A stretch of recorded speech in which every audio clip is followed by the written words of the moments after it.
We block their social media accounts and completely forget their names, they lose it all. Somebody with more capacity than I should organize an action where like every week we focus on one celebrity and we try to get as many people to block that celebrity on as many platforms as we can. And week by week, we just go down a list and just systematically block all of these celebrities. I wonder what that would do. Just a thought. What's up, YouTube? It's tinysey and I'm back with another YouTube video.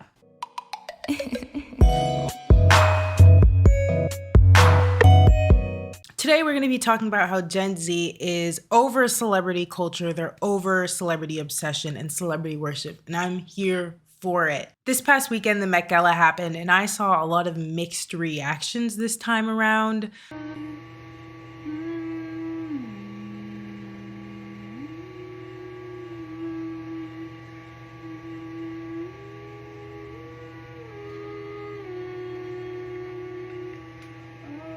Get ready with me while I talk about how we're damn near living in the real life Hunger Games.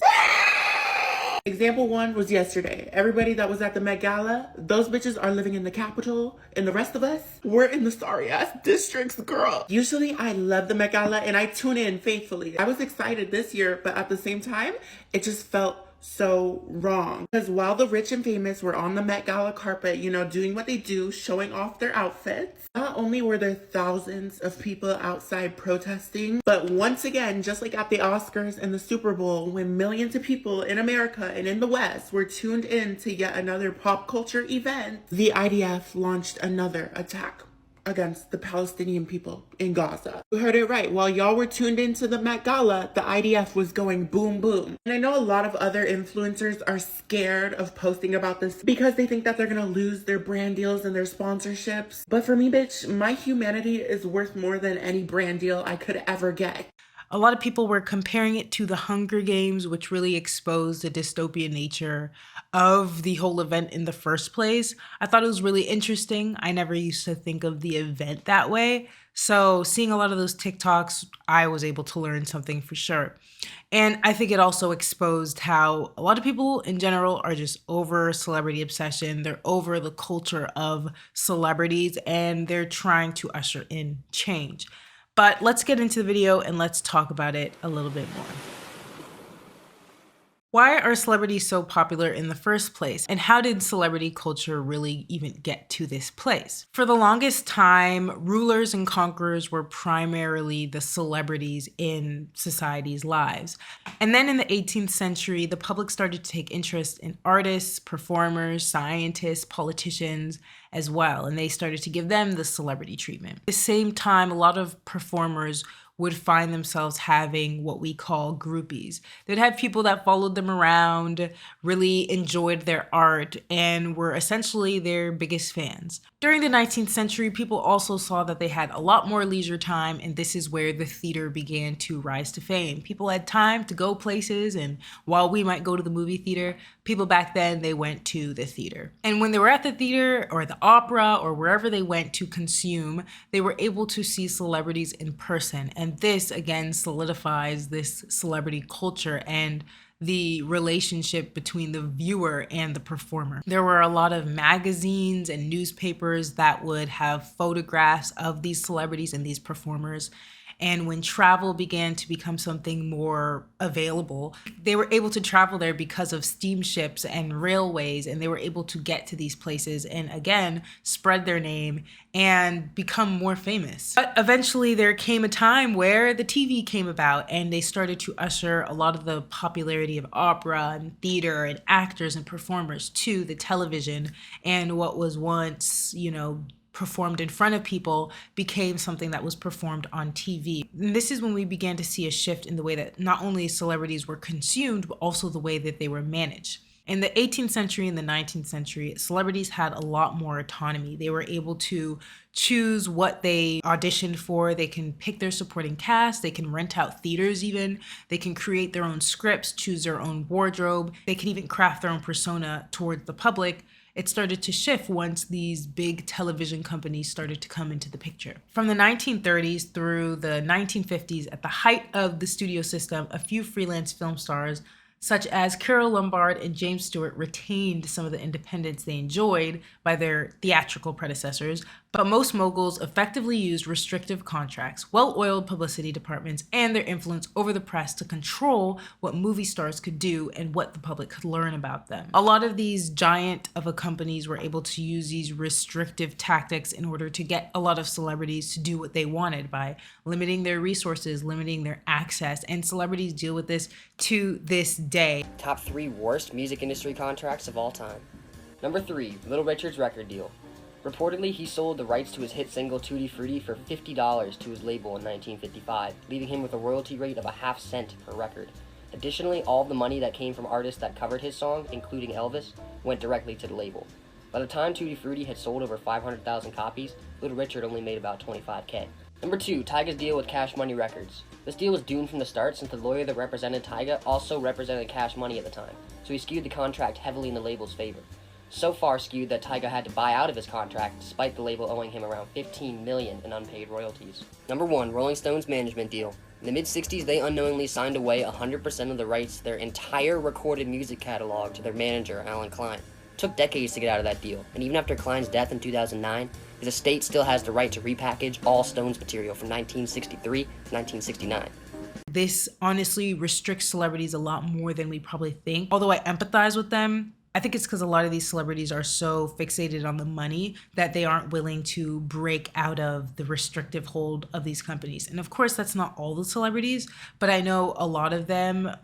For example, Kim Kardashian, who is working with Balenciaga, even though they had that horribly disgusting campaign the other year. This was a bold move. Kim Kardashian announces she's going to be the face and global ambassador for Balenciaga. We all know what happened in November 2022. Basically told the public she was reevaluating her relationship with Balenciaga. This is what she wrote in her announcement today. She started wearing them again April of 2023, not even 6 months after, then continuing to wear them to events all of 2023. And I think that a lot of celebrities are just so money hungry that they throw morals out of the window.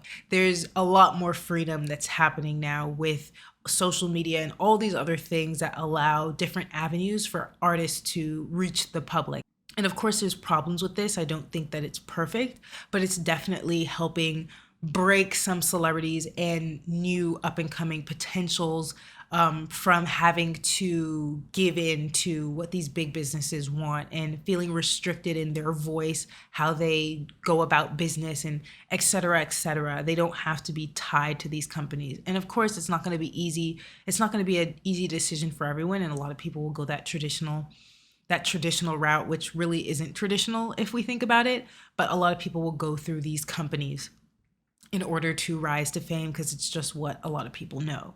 But that's really how we as a society came to this point.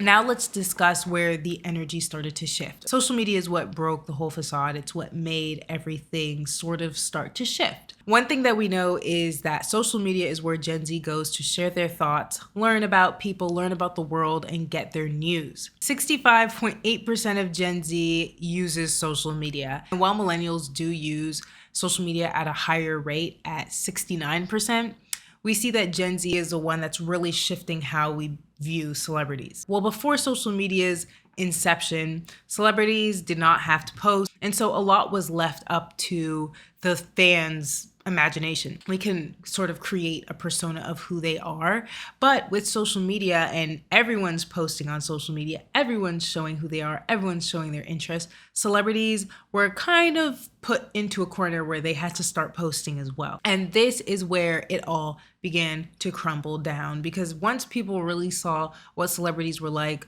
what they do, what their interests are, things started to shift. Now, I will say that at first, a lot of people were interested because, of course, seeing how a super rich person lives their life, that's really interesting. And it's something that a lot of people are gonna wanna see, but that got old very quickly. And especially now in a recession where people can't get jobs, they can't get housing, a lot of people can't get food, there's a war going on, there's just so much going on that the last thing that people want to see on their feed is a celebrity bragging about their expensive lifestyle. It's very out of touch and it's not relatable. I like this black bag with maybe black shoes, but I also like this. I'm sitting here cracking up laughing. Kylie Jenner's like, oh, y'all are in a recession? I haven't heard. I've been to the Grand Canyon and my voice did not echo that much. She's like in a cave with stalagmites, stalactites, like, hello, hello, hello. Also, the fact that there's 24/7 elevator music going, it's like the lobby of a hotel. Is there a concierge? Is there a check-in desk? I'm just glad she's finally owning who she is. Like, I want my out-of-touch celebrities to be out of touch. The market just had its worst day since June of 2020, and Kylie's like, which bag should I bring? No more writing checks to Smile Train Kylie or trying to be relatable. Just own it. Own it.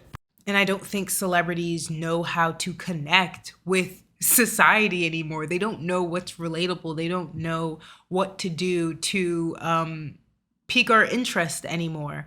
And I think with the whole J-Lo thing that was going on, I think that's just the perfect example of a celebrity being out of touch, a celebrity being trying to be relatable, trying to be authentic, and just falling flat. I like taking my hair out like this. It reminds me like when I was 16 in the Bronx, running up and down the block.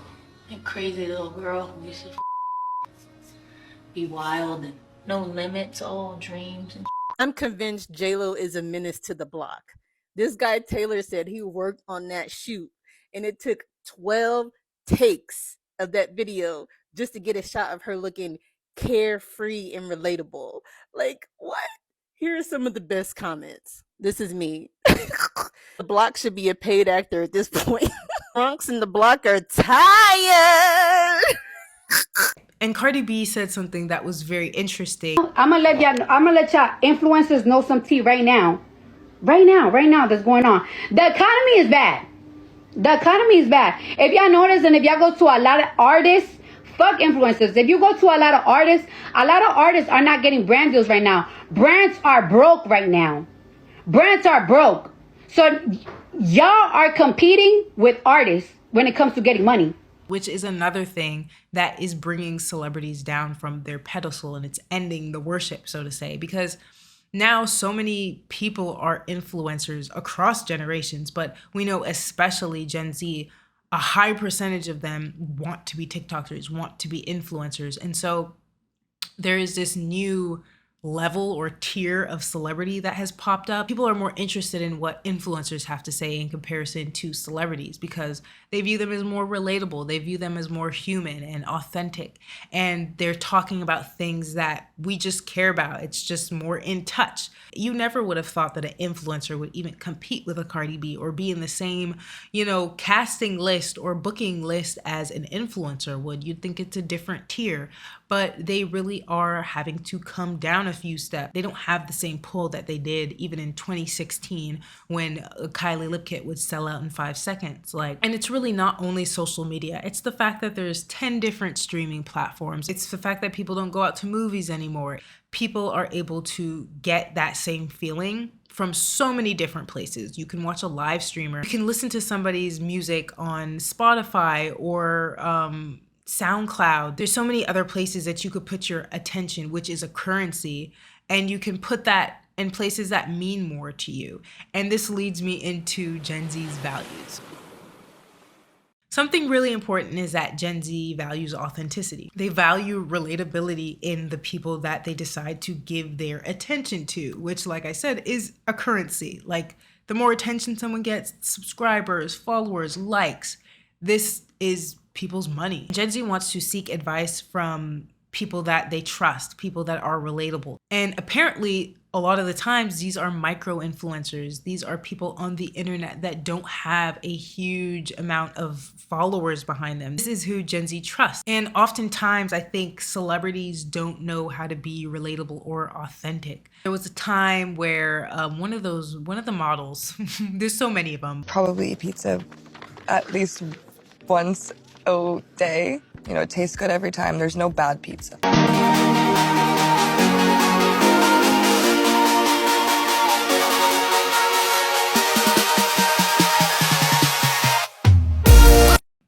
Gen Z doesn't trust them because if a model looks like that, how are you eating pizza? And I don't know why they always use pizza as the food choice that's gonna make them feel relatable with us. Jennifer Lawrence also for a moment, not with Gen Z, but with millennials. She was very popular, and she also used the pizza thing, like, and millennials ate it up. I'm not gonna lie, millennials ate it up. And the pizza has not even been yet ordered. Oh yeah, we get there and I'm like, where's the pizza? If you had to choose for the rest of your life, pizza or pita? Dangerous. What are you gonna say? It's not even a competition. Pizza? Pizza. They try to follow that Jennifer Lawrence quirky personality in order to be relatable with Gen Z, and it just doesn't work. That may have worked with millennials, but it's not working with Gen Z. And at least as far as I see it, anytime a celebrity has that personality now, they get roasted for it. And so it's hard to be relatable to Gen Z and be a celebrity. It's like almost like it doesn't go hand in hand. I mean, there's a few that get the pass. I want to say Zendaya gets the pass, and I mean, comment if you know what other celebrities get the pass. And so this is exclusive. This is something that only a few people are going to be able to be. I think another thing to point out is Gen Z's morals. 53% of US Gen Zers want brands they shop at to support mental health, more than any other cause, according to a survey from ICSC and Big Village.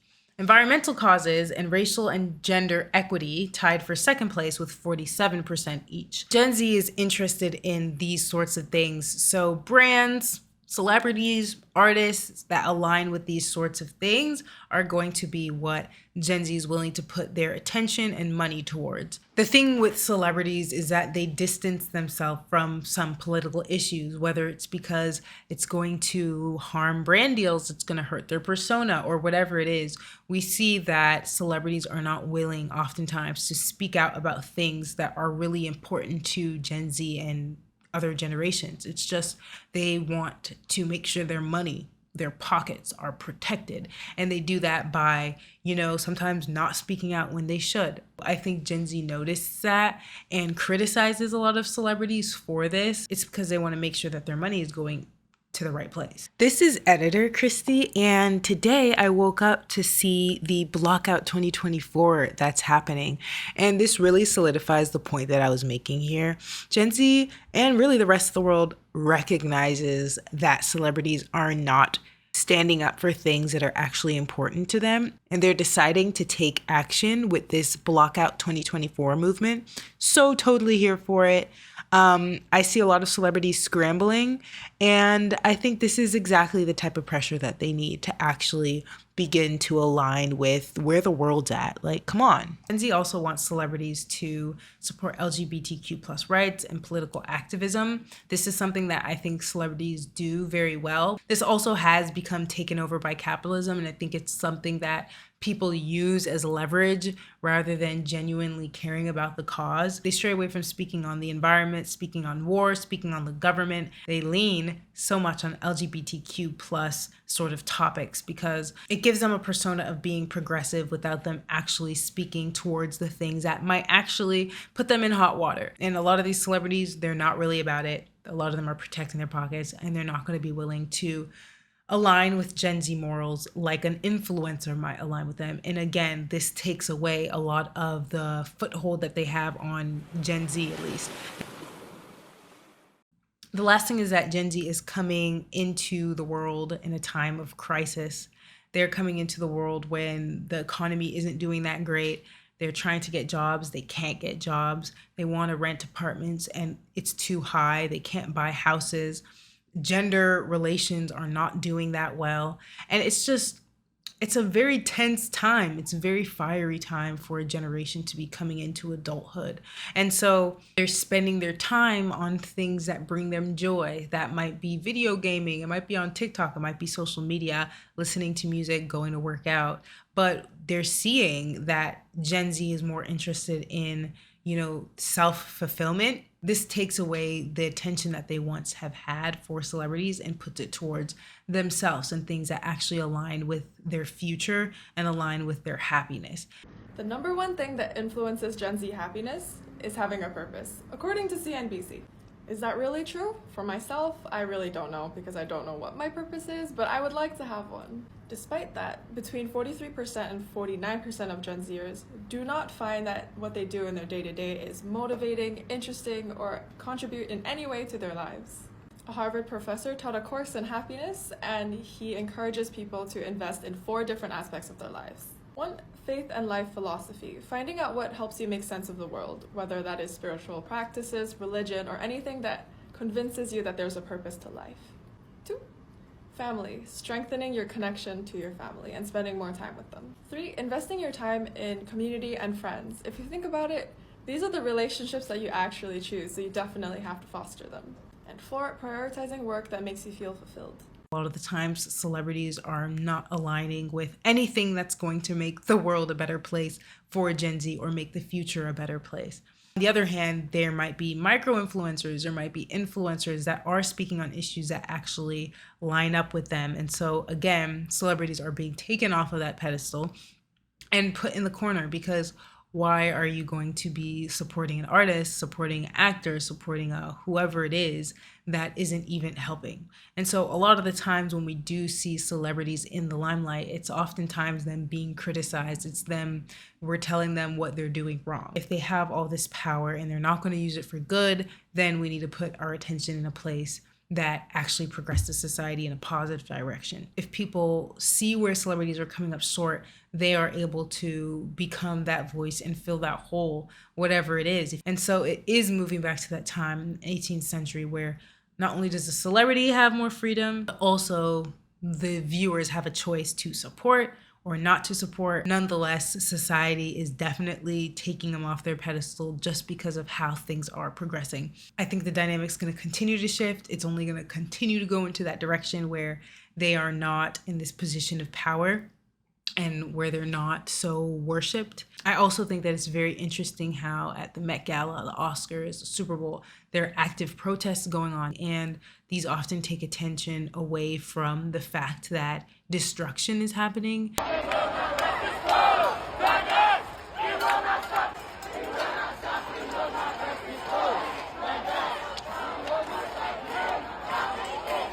Very dystopian. It's very weird. It's very crazy. They have to walk through protests sometimes to even get into the event.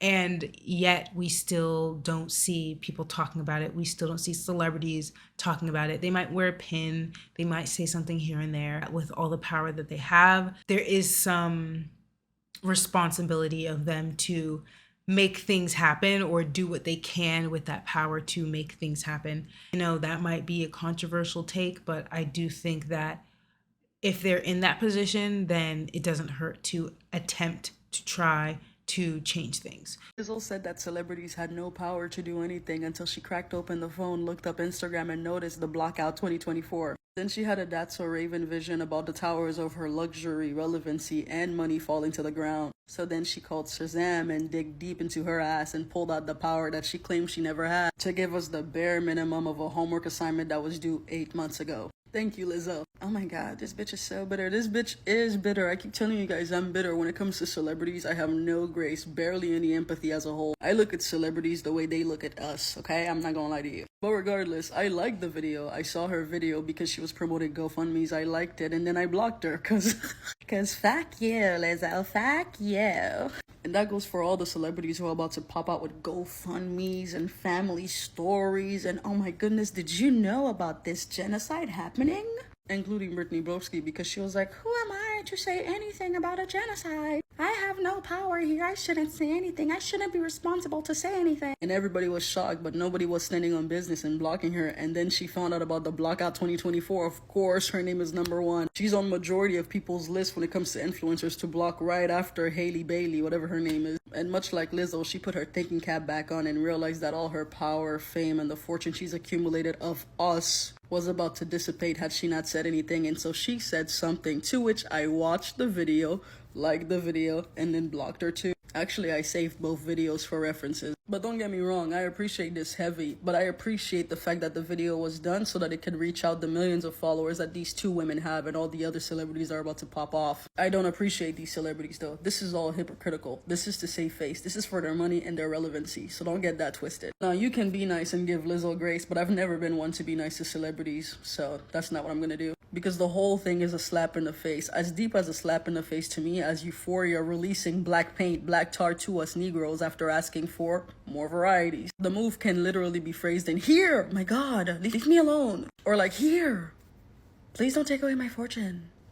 And yeah, good. I'm happy with what Gen Z is doing. I'm glad that the conversation is shifting. The view, the celebrity worship is starting to end because it got really ridiculous for a second. And of course, it's fun to, appreciate people's work, but I do think that it got to a ridiculous level. That's all I have for you guys. Don't forget to like, comment, and subscribe, and I'll see you guys in the next video.